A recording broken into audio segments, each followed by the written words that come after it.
Thomas and Friends, The Great Race.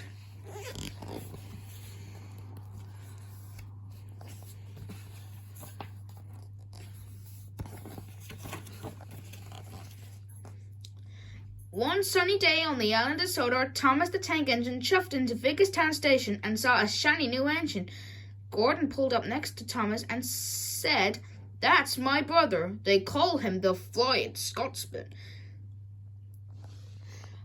The new engine said he was going to the Great Railway Show on the mainland. "That's where engines compete to see who's the fastest or the strongest, but I'm not sure any engines from Sodor will be going."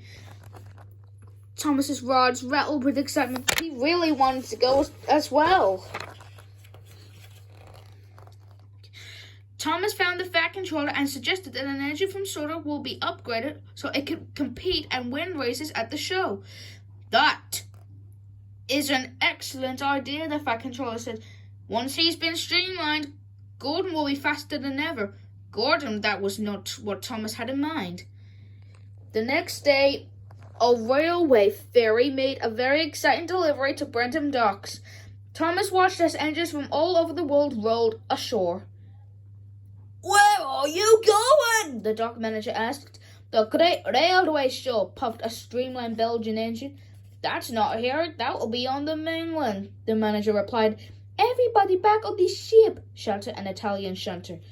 The engines jolted and pushed past Thomas as they returned to the ferry. A brightly painted engine named Ashima rushed for the departing ferry and bumped into Thomas. "Whoa!" he peeved as he teetered on the edge of the quay. Dock workers quickly wrapped a chain around Thomas's coupling hook. With Ashima's help, they pulled him from the edge. Ashima apologized for bumping Thomas and asked if there was another way to the mainland since she now missed the ferry. But Thomas didn't answer. He just chuffed away in a huff.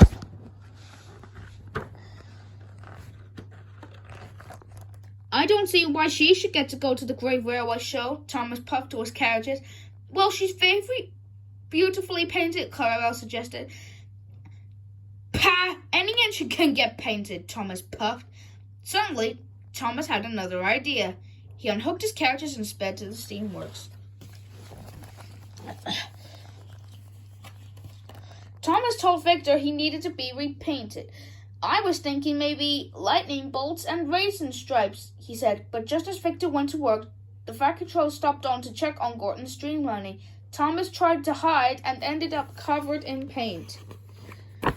Meanwhile, over at the Diesel Works, Diesel had an idea of his own. He wanted to disguise Paxton, Den, and Dart as his trucks.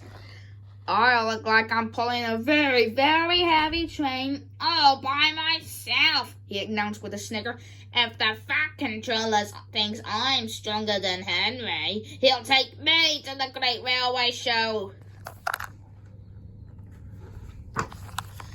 Later that day, Thomas met Ashima again. She didn't understand why Thomas had only wanted to be painted like her.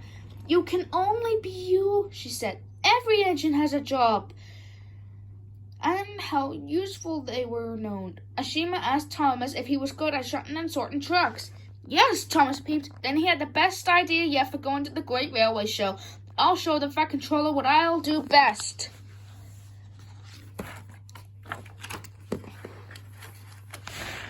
The next morning, Thomas went to Knapford Yards to practice his shunting, but the rails were blocked by Diesel's trucks.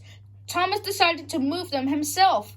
"What are you doing?" Diesel hissed. "You'll spoil my trick."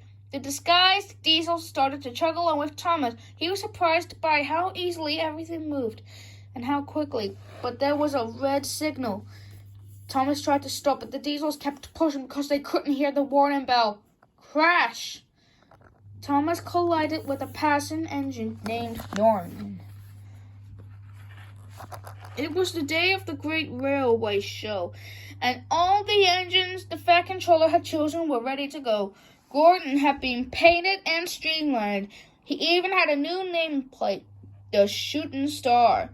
So the Fat Controller had wanted Thomas to go for the shunting challenge, but now Thomas needed to be repaired after his accident. Percy was going to go in his place. Thomas tooted goodbye to the engines. He even wished Ashima good luck.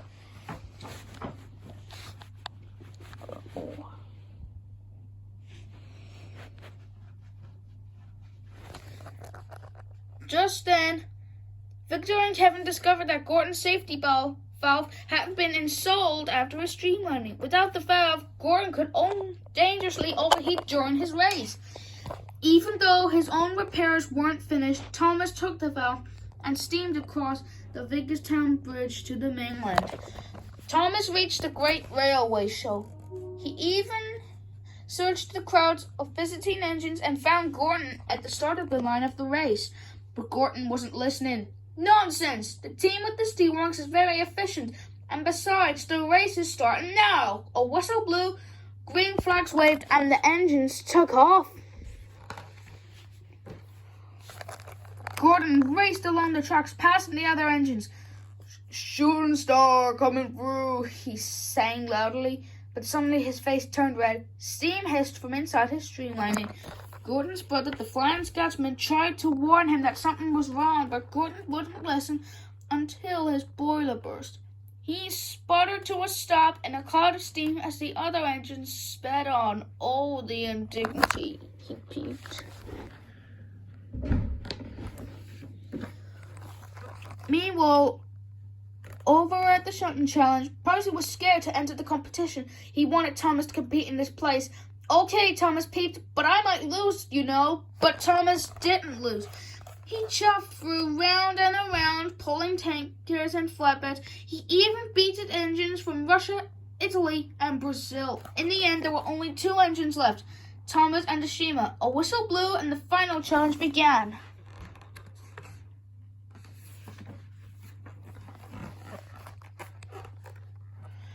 The 2 engines steamed back and forth, buffering boxcars into place. Soon the sidings were full and it was the race to the finish. But Thomas noticed an overturned truck on Ashima's truck. He sped it to push it out of the way. Ashima raced to victory. "You let me win," Ashima said to Thomas. "I know," Thomas replied, "but it wouldn't have been fair. Your truck was blocked."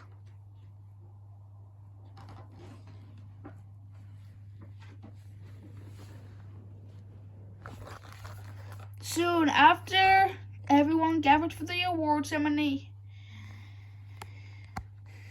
the judge arrived. "We would like to declare 2 winners of the shunting challenge. Ashima has won for the fastest times, and Thomas also won for helping his competitor." The engines whistled and cheered. Even Gordon's brother, the Flying Scotsman, admitted that he was impressed with the engines from Sodor. The Fat Controller was being proud of Thomas and very thoughtful too. "He was just being himself, sir," Percy peeped. "You can only be you," Thomas peeped. He winked at Ashima. "There's nothing else you can possibly do."